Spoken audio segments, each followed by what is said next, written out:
sunbeams find you. Sweet dreams that leave all worries behind you. But in your dreams, whatever they be, dream a little dream of me. Good morning. You are listening to KSQD Santa Cruz, K-Squid 90.7 FM, streaming live at ksqd.org. I am Catherine Bell, and this is the Dream Journal, a weekly show where we explore the healing powers of your nighttime dreams through conversations with dream experts and with you.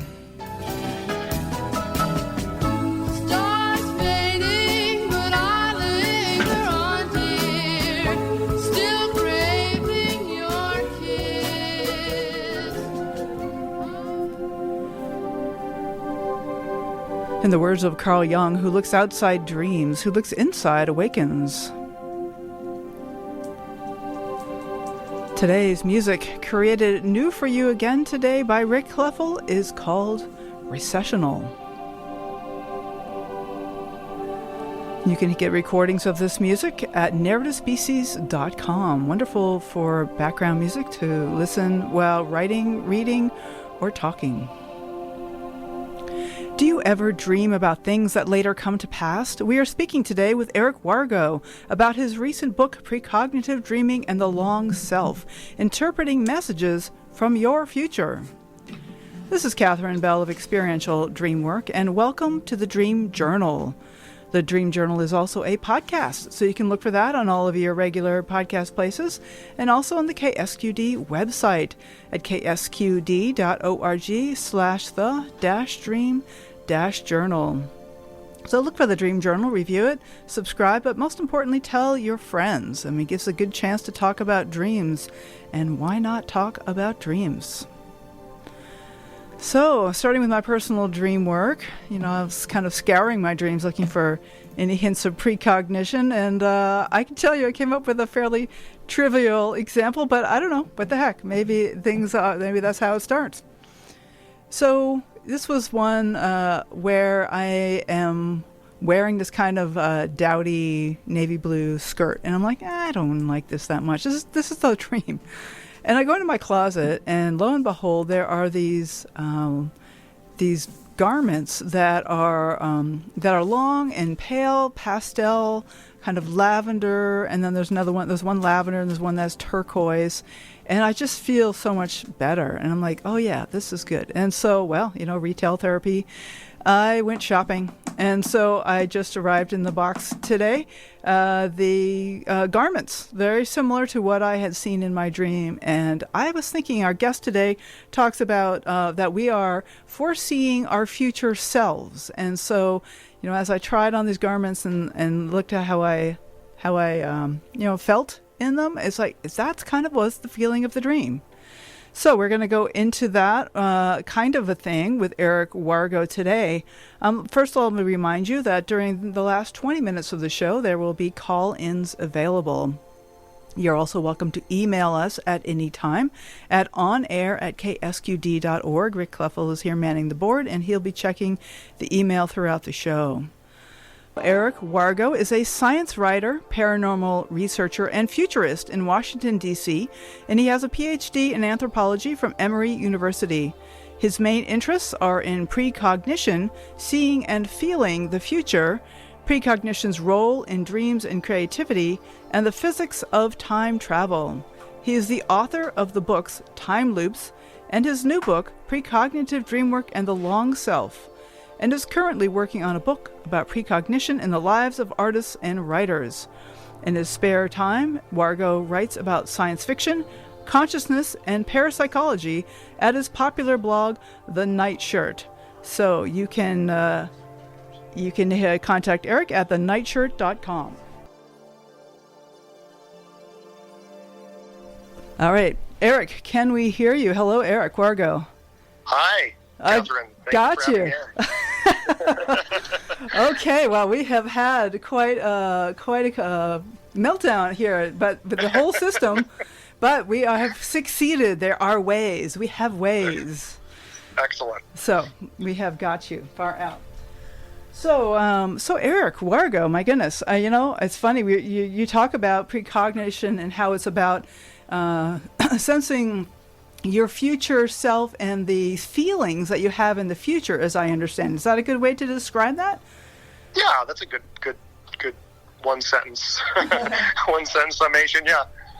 Right. Okay. So it's interesting. I'm just having a moment because I have a fair number of chaotic radio show dreams where like things are all going haywire, and like I'm wondering if there's like some precognition in there, like as we were scrambling to try to connect in these various ways. Absolutely. Did you have such a dream recently in the last few days? I have not. In fact, I was just starting to look through my dreams over the last few days to see if I could come up with any kind of precognitive stuff, because I've been listening to your podcasts and reading about your work online at the Nightshirt.com. You've got a fabulous blog there, and trying to kind of apply it, because the way I tend to work with dreams is more on the emotional level. And then if I have like an emotional experience, like I had a meltdown recently at a taqueria I had this meltdown. And like what I would tend to do is like look for the dreams after that to see, okay, so how is my emotional self dealing with what happened in waking life? But it occurs to me I should be looking also at the dreams before that incident. Absolutely, that's the ticket as far as I'm concerned, okay. and people never think to do that. It's just so counterintuitive, and our everything in our culture teaches us that causality goes one way, and so it just makes no sense to people. The idea that events in our lives, upheavals in our lives, emotional upheavals. Just big things that happen to us, big interesting news stories and things like that would reflux back in time and affect us unconsciously, previously. But once you start doing exactly what you said, which is what my book advocates, you will be stunned at how often you can find clear examples of it. And my argument is that, if we're seeing, this many clear examples of it, how many unclear examples are we missing? Okay. Now, is this typically around things that have a high, emotional charge? Is that something to look for, or what is he? Yeah. And things that have, one thing I've discovered, and I didn't really talk too much about this in the book, but it's something I would have added to it. If I had the opportunity to kind of do a second edition, I would probably emphasize the fact that the kinds of experiences that we tend to precognize in dreams or in waking life even are experiences where there's kind of a double emotional valence to them, like where there's a something positive, but there's also something negative at the same time. It's those kinds of conflicted emotions that are really what seem to be a magnet for the precognitive brain. The best, and honestly, the best example of this are things like premonitions of disasters. All the people who reported, precognitive dreams about 9/11, for instance, just to take an example of that. One of the things I stress in my books, both the Precognitive Dreamwork book and my previous book, Time Loops, is that we need to look not only at the obvious level of, these events are terrifying and horrible and awful in all the obvious ways, but there's this other underlying dimension to it that a psychoanalyst would key in on, which is that okay, it's a terrible thing, but it's happening far away on TV, and it means that you yourself are, at least for the moment, you're okay. Right. These events remind us of something very important, and that's of our survival, our own existence, and that's a reward. That's a reward. You don't like to talk about that, but there's always a reward buried in, bad news, objectively bad news about about a terrible thing happening in the news or on the internet, and I think that, the unconscious knows perfectly well. This news story is kind of a signal that I'm alive, I'm still here, I'm okay, it didn't happen to me. That's, it's kind of a lizard brain part of ourselves that we don't like to acknowledge. But I think it's important to realize that even, the bad events that people tend to have premonitory experiences about, there's a subtle reward there too, on a very basic animal level. And I think that kind of shows that the kinds of experiences that we precognize have a positive and a negative quality to them. Now, I will say, the vast majority of precognitive dreams are about trivial events, not big disasters, not car crashes and plane crashes and all that. It's, things like the sink backing up at work. That's an example I use in my book. Or needing to change your baby's diaper and you don't have one, and poop gets all over the floor. It's like that kind of stupid, kind of trivial, frustrating daily life event. Those are the kinds of situations that, by and large, you're going to be dreaming about, because those are, the bulk of the experiences in our lives are on that level. They're not, they're not being in a plane crash or seeing a plane crash on TV, even. Right. And so, but even those often carry a double valence to them. There's like, well, this bad thing happened, but it could have been worse, or whatever. I'm still here, I'm still alive, it's okay, but this stupid, frustrating thing happened. It's those kinds of things that kind of have a dual quality to them that really seem to magnetize precognition. Well, it's interesting because so does that mean that if it's like an unalloyed bad thing that happens, that you're less likely to have precognition about it? No, I'm not saying that, but I think even then, even like terrible things, like people dreaming about, very famously that people have dreams or premonitions of their own death or whatever. Right. But even those situations, like, for instance, recently I was writing about one of the people who was on the Titanic, who had a premonition of that he would die in a throng of people. He thought it was going to be a revolution or something like that there were all these people. But, in fact, he died in the throng of people trying to find lifeboats, on the deck of the Titanic. But, even there, he's not dreaming about his death, is he? He's dreaming about kind of hope. He's dreaming about hope, right? Trying to get on the lifeboats. Yeah. And I think people miss that. I think people miss the fact that, people don't, I don't know how often people really dream of their death per se. They dream of something that leads up to their death. Well, it's interesting because this is bringing up for me a difference between a precognitive dream versus a metaphorical dream, because it's fairly common for people to dream about being killed or certainly being threatened, and we always have this joke, which is like, death in the dream world is something that is a good thing, that is a sign of transformation and growth, personal growth. And yet, obviously we know that's more of a metaphorical instance of death. How do you distinguish the metaphorical from the precognitive? Oh, you can't. I mean, first of all, you can't know that a dream is precognitive really until an event comes to pass. That shows, that's what that dream meant. It's like there's this kind of myth. And one of the things that I really try to debunk in my book is the idea that, precognitive dreams feel different from other dreams. They're numinous, and I'm sure that was a precognitive dream. You really don't.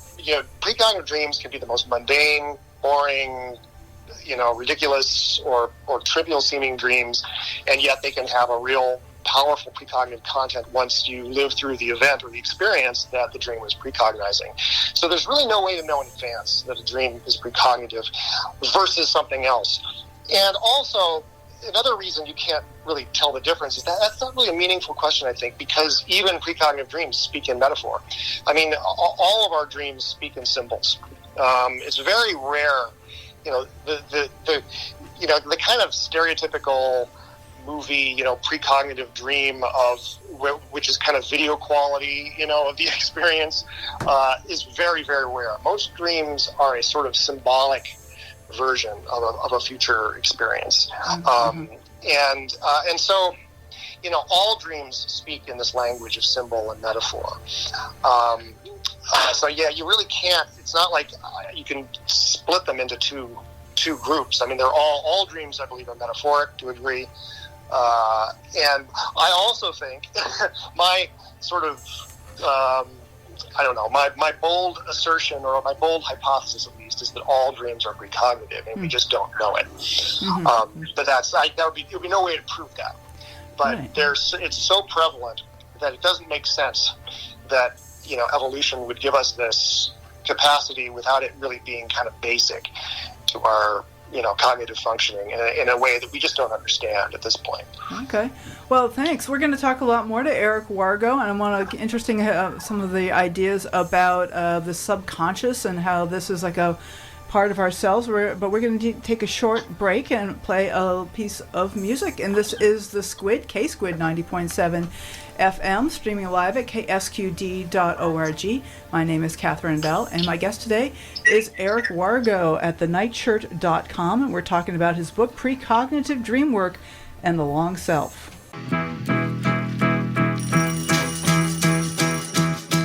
Woke up, fell out of bed, dragged a comb across my head, found the way downstairs and drank a cup, and looking up I noticed I was late. Found my coat and grabbed my hat, made the bus in seconds flat.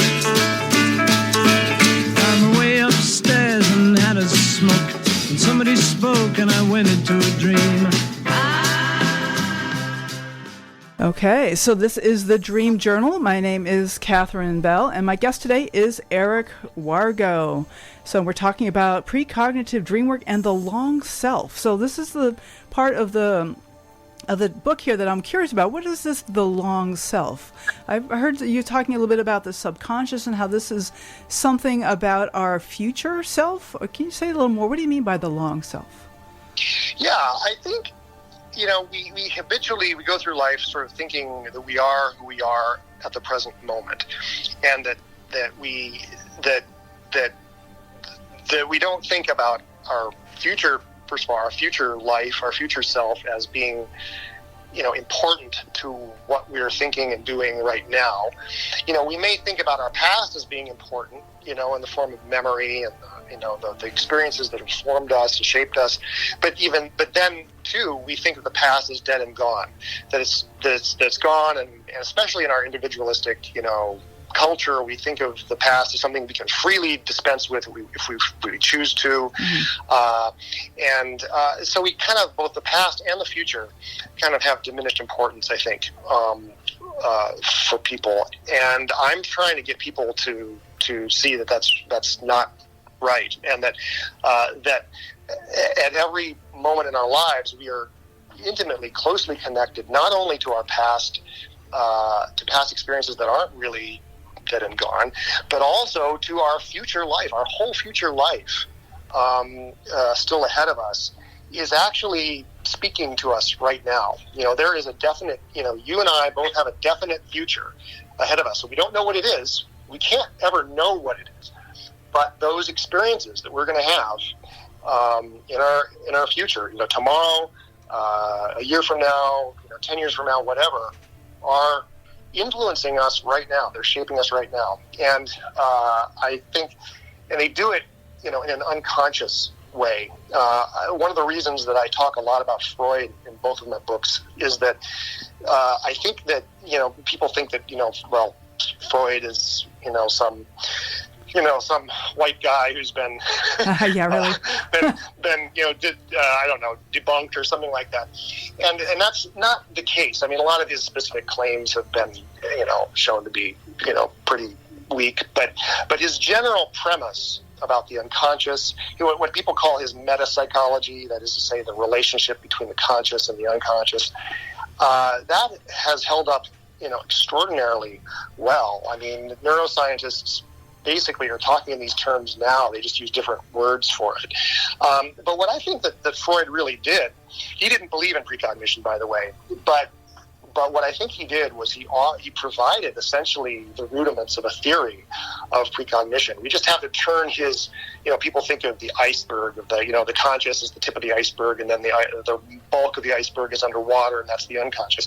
We just have to turn it on its side and think of the unconscious as the future. So you're saying, so like the unconscious like extends into the future, whereas the conscious is here in the present. Yeah, exactly. Yeah. Okay.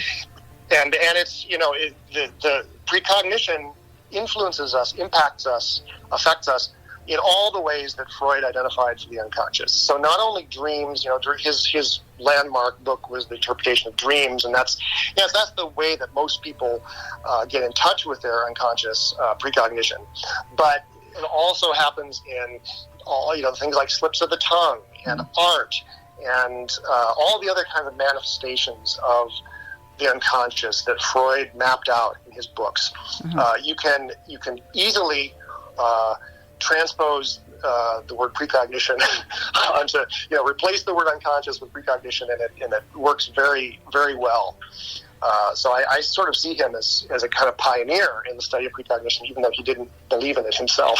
Okay. So you would say this also happens like in waking life, having to do with like things like intuition and yes. Images during meditation and things like that. That we're touching into something from the future. So one thing that I've actually I I was confessing that I actually have an astrophysics degree as well, but I've never was into cosmology. The quantum stuff was always pretty intense, and yet I'm thinking about the four-dimensional space where 3 dimensions of space and 1 dimension of time, and the asymmetry. Like, why is time such a linear thing that we actually are moving forward at some set rate, and that what is the past is the past? And what is the future hasn't happened yet. So even though if we have some kind of access to, we have access to the past through memories and access to the future through precognition, what is so special about the present? Yeah, that's a great question. And I've thought a lot about it, and I couldn't give you an answer to it. There's so many possible different answers, and we could spend a whole hour just talking about this question. I think part of the mystery, I think it's a function of our brains, for one thing. I think a lot of it has to do with the way we process information that creates an illusion that we're moving forward in time, that we're moving in a single direction in time.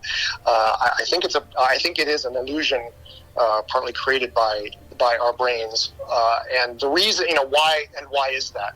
Well, I think one of the clues, or one of the pieces of the puzzle, I won't say this answers it completely, but one of the pieces of the puzzle is this term we have, free will. Yeah. If there's the moment you start talking about precognition, and immediately kind of the conversation a lot of the time veers into questions of time travel, and then you get into questions of paradox, like, well, if you could, foresee a fatal car crash in your future, but you took it, you decided not to get in the car that day, well, then where was that future image coming from? That sort of thing. And it's because of those paradoxes that would prove, well, a paradox is something impossible. But if you're a freely willed being, seeing the future clearly would be sort of an impossibility, because you would evade a negative outcome that you foresaw, and that would just be an impossible sort of path for that information to take from the future to the past. But it is possible for future information to reflux into the past in an indirect, symbolic way. So I think that this fact not only sort of helps explain why we may have this subjective experience of time moving only in one direction, and experience accumulating in our past versus being somehow open-ended and unknown in the future, but I think at the same time it helps possibly offer an alternative explanation for why dreams and precognitive experiences speak in symbolism.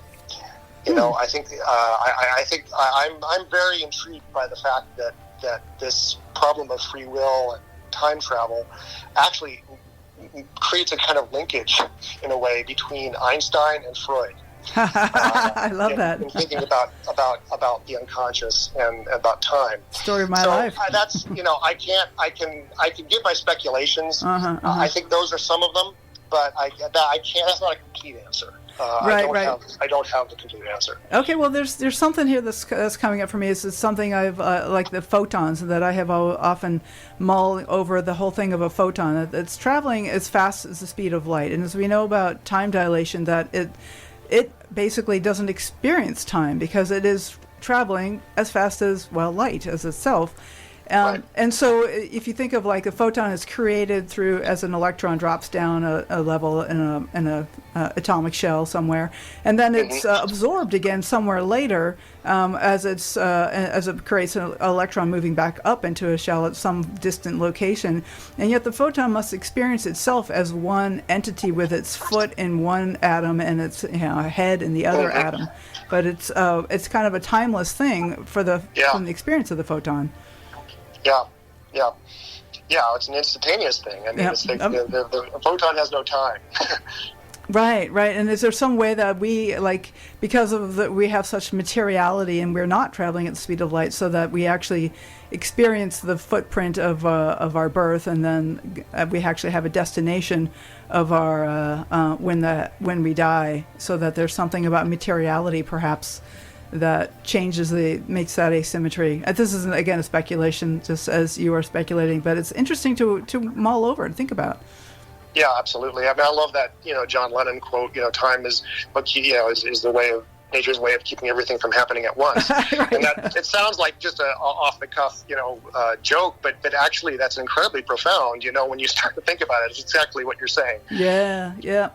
Okay, and so now here's another question: is why dreams? Why is it so that we see precognition in dreams? We've talked a little bit about why it happens, that there is a little bit of it happening in daytime too, as well. Is it just because the brain is so busy during the day that we crowd out some of that awareness, but when we're dreaming we get to experience that? Is that part of why it has to do with dreaming, do you think?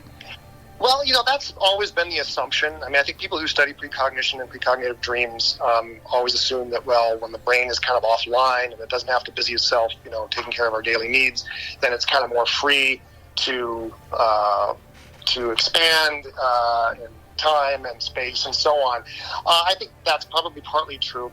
I think there's a more specific answer that is lying in wait for researchers once they sort of pull their heads from the sand about this question. I think it's going to turn out, and I talk a lot about this in the new book, I think it's going to turn out that precognition has a lot to do with memory. And in fact, you could go beyond that and say that precognition just is memory. Precognition is the portion of our memory that's of our future experiences, and that it works neurobiologically the same way past memory, memory of our past and learning, just basic learning processes work. Now, what that has to do with dreams is that, there's a growing consensus among sleep researchers that dreaming is the consolidation and the creation of long-term memories out of short-term memories. So, you have an experience in waking life. That night, goes the theory, your REM sleep processes, which you're experiencing as a dream, are really the processes of synapses being activated and reinforced that are connecting that new experience to things that are already in your long-term memory. So it's it's forging a bond between this new experience and things that were already there.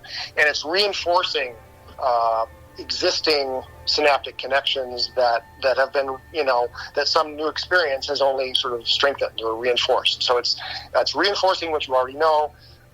It's creating new connections in your brain to encode new experiences, and at the same time, connections that just old experiences that don't seem to be very relevant to your life, they kind of wither away gradually in the brain. So dreaming is connected to these processes.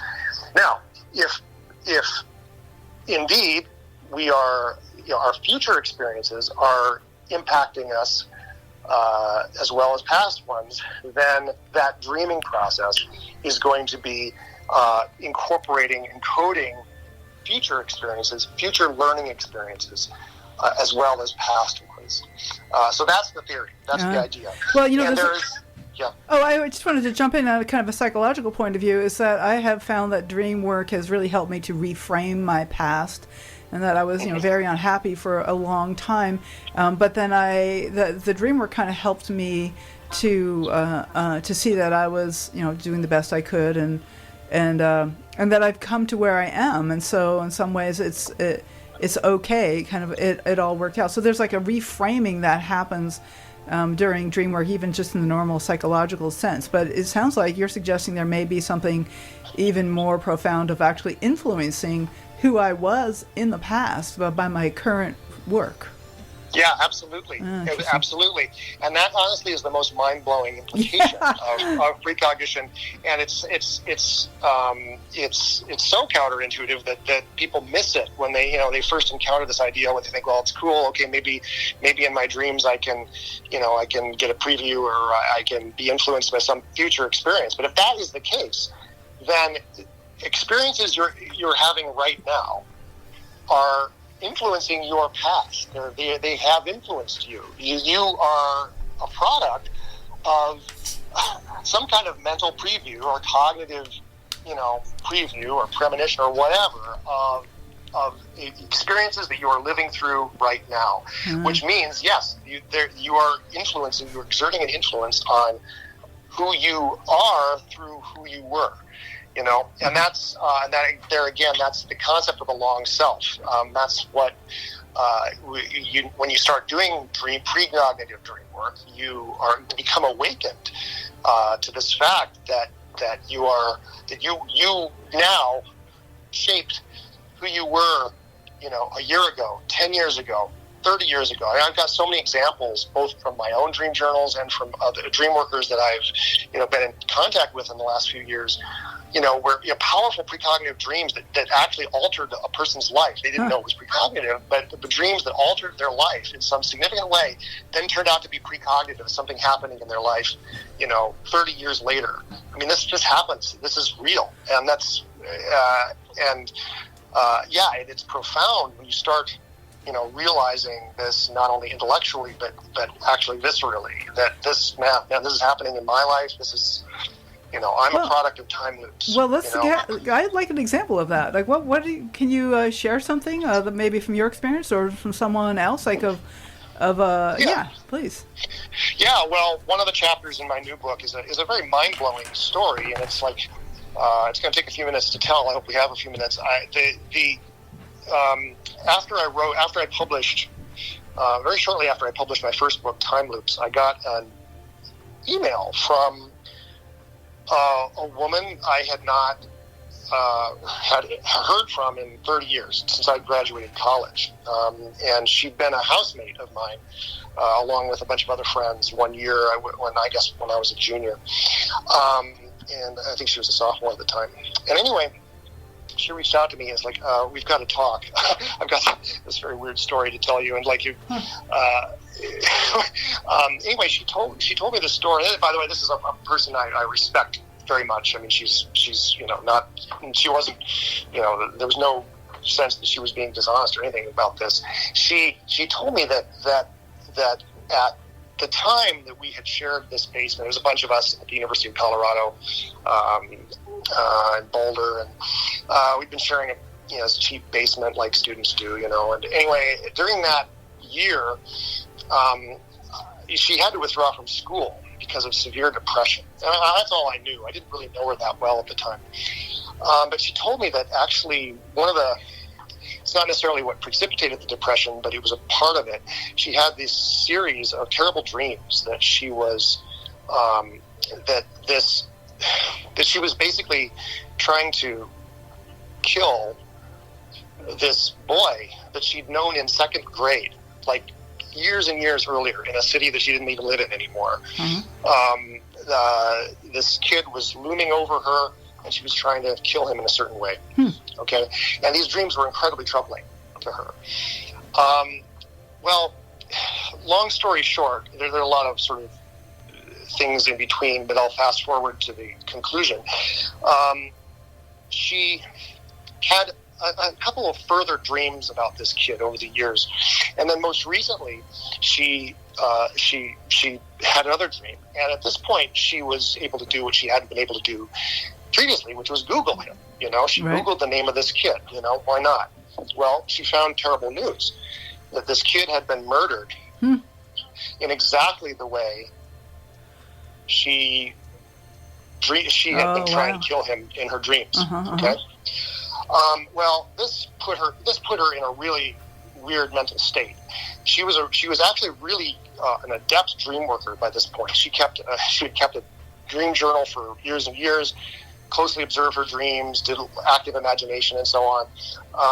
But she'd always thought of these things as synchronicities. I mean, you have a dream, then something happens in waking life that seems to confirm it or something like that. You just think, oh, that's a synchronicity. It's a synchronicity, God is giving you the thumbs up or whatever.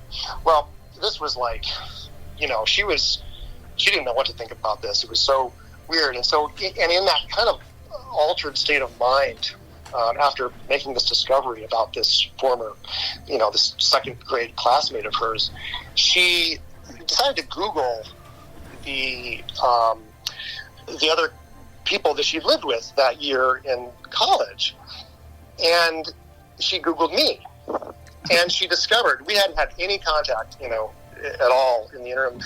She didn't know, what I was doing. She thought I'd, gone on to become an anthropologist because that's where I was going to grad school in anthropology at that point. She didn't know anything about me, didn't know anything about my blog or my books.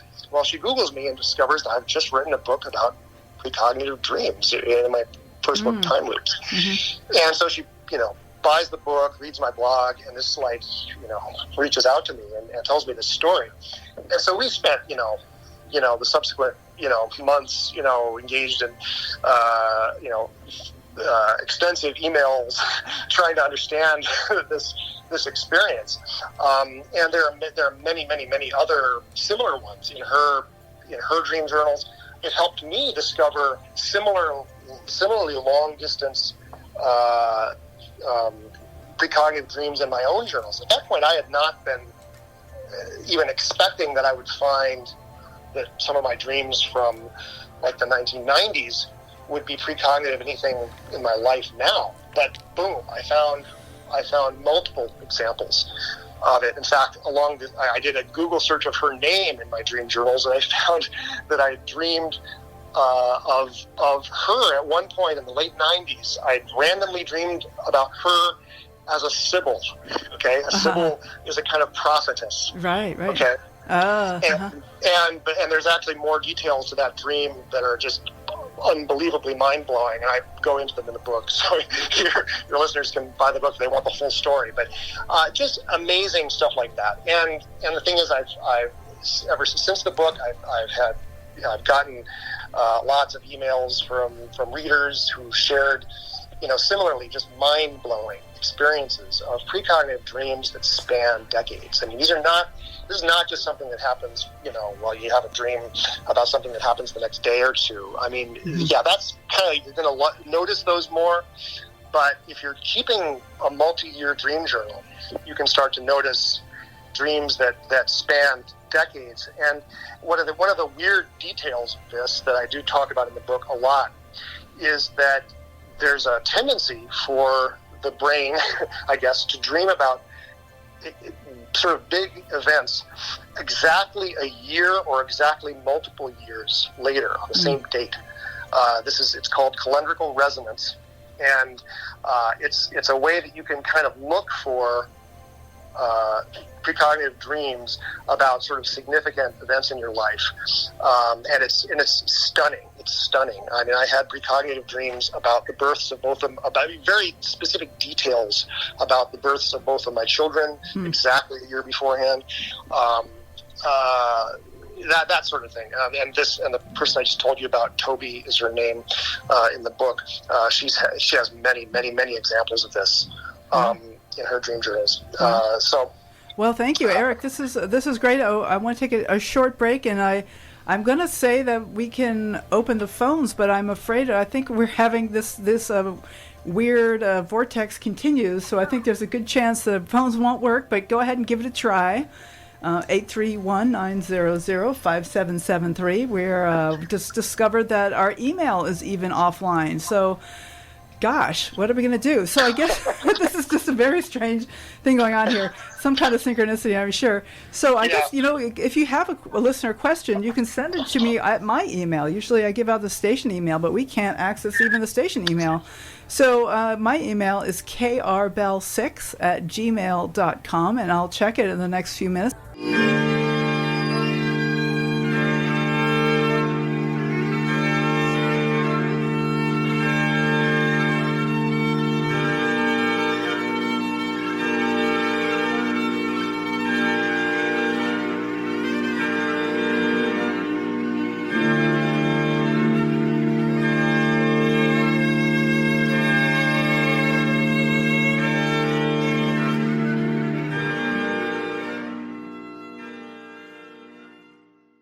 This is the Dream Journal.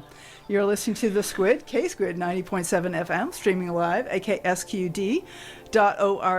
And my name is Catherine Bell. Our guest today is Eric Wargo, and we are talking about precognitive dreamwork. So I got a question from a listener. What about deja vu? Sure. So it makes perfect sense that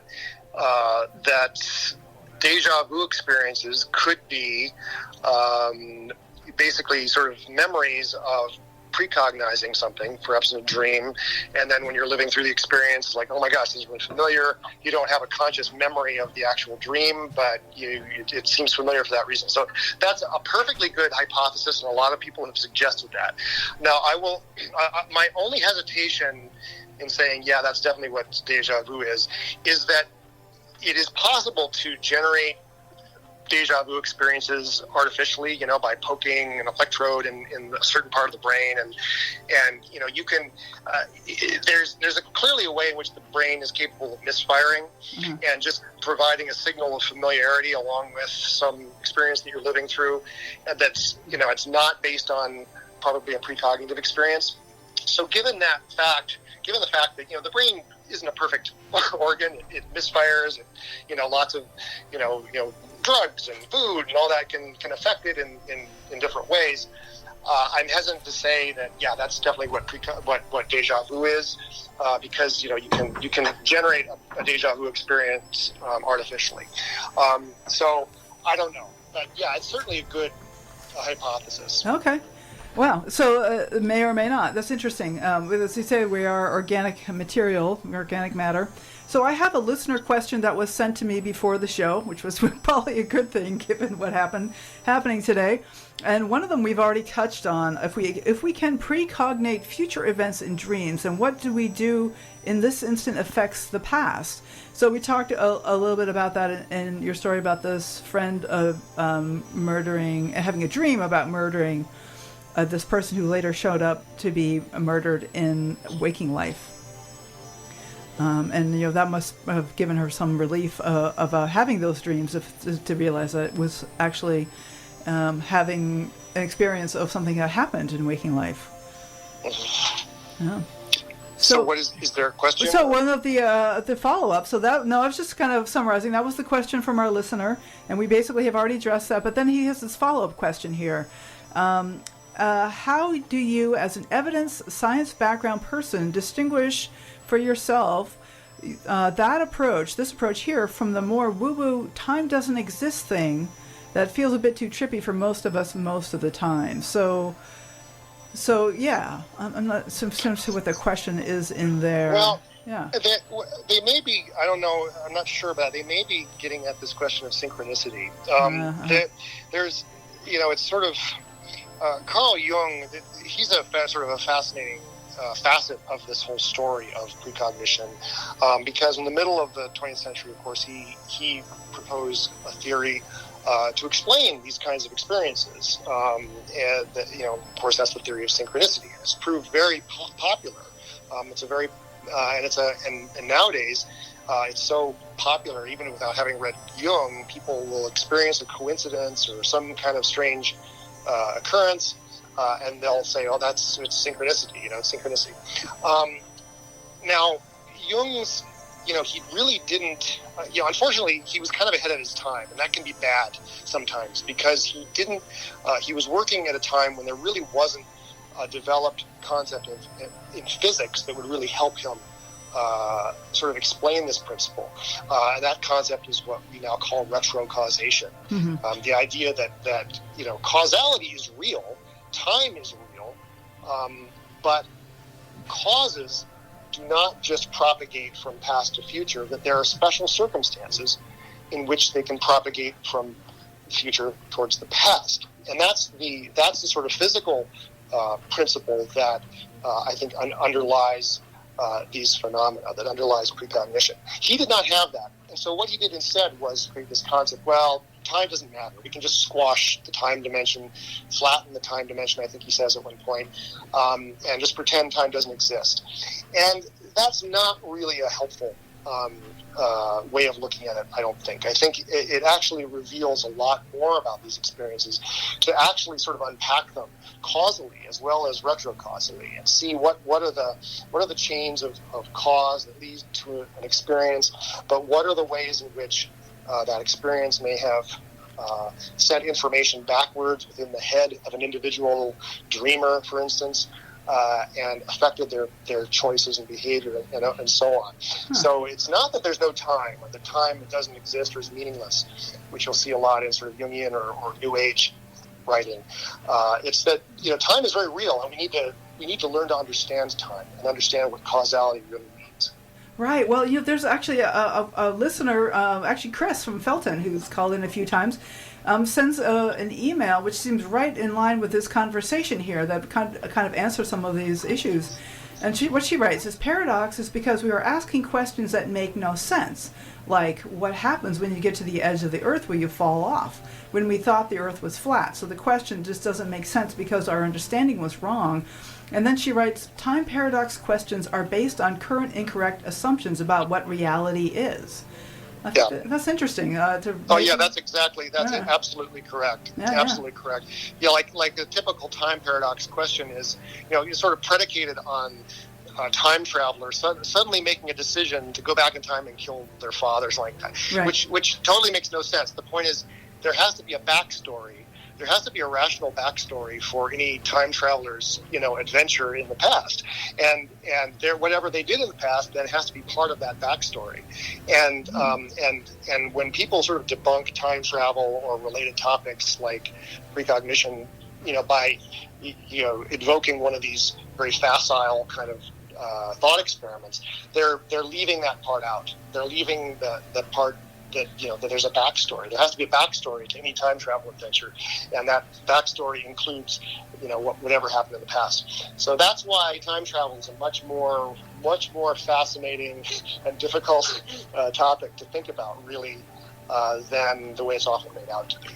Wow. Okay, Eric. We didn't even get to questions about how do you look for precognition in your dreams, but do you have a quick and dirty answer in our last few minutes of how do you start looking for precognition in your own dreams tonight? Yeah, absolutely. It's a 3-part process. It's actually really easy. Great. Okay, the first part, a lot of people do. I'm sure a lot of your listeners already do this, which is write down your dreams. Now, you need to write them all down, and you need to write them in detail. But that's number 1. Okay, number 2. Well, actually, I'm going to fast forward to number 3, and then I'm going to come back to number 2, because that's the part that people don't realize. But number 3 is you need to then, at the end of every day, set your dream journal aside in the morning, but then at the end of every day, go back through your dream journal. Look at the dreams from that morning, but look at the dreams from the previous few days as well, okay? And start to see if you notice connections, okay, between events that occurred in your waking life during that interim. Okay, that's how you're gonna detect a precognitive dream, because like we discussed earlier, this is not a question of thinking about how your dreams relate to your previous experiences. It's about how they relate to subsequent ones, and the only way to do that is once you've had some subsequent experiences, then to go back through the dreams that happened in the interim to see if there are connections. Right. Now, I left out that second step, and this is the least intuitive and the thing that probably the least that people do the least. But as soon as you write your dream down, okay, in the morning, spend just a minute to free associate on it. Okay, like there are going to be elements in the dream that remind you, that immediately call to mind something. Maybe a recent situation, it may be a movie, it may be an experience from your childhood, it may be something random that just whatever. Write those free associations down, because more often than not, the connection to the subsequent waking experience is going to be via those free associations to your dream, not the dream itself. And so this will greatly magnify the number of hits that you'll catch in your dream journal. Wow, if you do that free association step. Okay. Yeah, free association is super easy. It just means, what's the first thing this reminds me of? Okay. What immediately comes to mind? What is this reminding me of? Just write that down. Okay, so it doesn't have to be in the dream exactly as just what does it remind me of? Right. So Eric, this is Eric Wargo. How can our listeners get in touch with you? Yeah, well, so my blog is thenightshirt.com. That's the Nightshirt, one word. I don't blog there super frequently anymore. I've been too busy lately, but I've got a lot of posts, a lot of material on this and on sort of related topics. My books, my recent book is Precognitive Dreamwork and the Long Self from Inner Traditions Publishers. I think you can even find it in bookstores, I'm told. My previous book is a bit more technical, but goes into the kind of the interesting physics questions, the interesting psychoanalytic questions and stuff. It's called Time Loops. And I'm on Twitter, and my handle is the Nightshirt on Twitter. That's probably the best way if people want to get in touch with me. Follow me on Twitter. Shoot me a direct message on Twitter if you want to reach out. Okay, thank you, Eric Wargo. This has been a fun ride, I tell you. quite the scene. Sorry, I caused all the technical issues somehow with I'm my delighted. mind. I think it's kind of caught all of our attentions here, so I'm definitely interested. Although I'd be happy to not repeat the situation, but I would be delighted to talk to you again at some point if the chance arises. Sure. All right. Well, take care, Eric. Okay, you too. Thanks a lot. Bye. Bye-bye. So next week we will have as our guest Jenny Meyer, and a new topic we'll be talking about earth goddesses and labyrinths. You can listen to the live broadcast on Saturday at 10, or catch the podcast replay, which as always will be released on the Monday following the show. Stars fading, but I linger on, dear, still craving your kiss. I am Catherine Bell, and this has been the Dream Journal. Thanks for listening. You can find out more about my dream coaching practice at experientialdreamwork.com. You can email me at catherine@ksqd.org. That's KATHERINE@ksqd.org. If you have a dream you're curious about, please contact me so I can sign you up for a free introductory dream consultation. And thank you to those who have reviewed the show on Apple Podcasts especially. Feel free to leave your own reading and review. I'd like to thank Rick Kleffel, Tony Rissimano, Eric Nelson, Eva Milady, and all the donors to this station. Go to ksqd.org to make your contribution. Be sure to tell them you are a Dream Journal listener. When you wake up tomorrow morning, take a minute to look within. Do you remember a dream? Write it down and bring it to the next Dream Journal. I am Catherine Bell, and this is KSQD, Santa Cruz.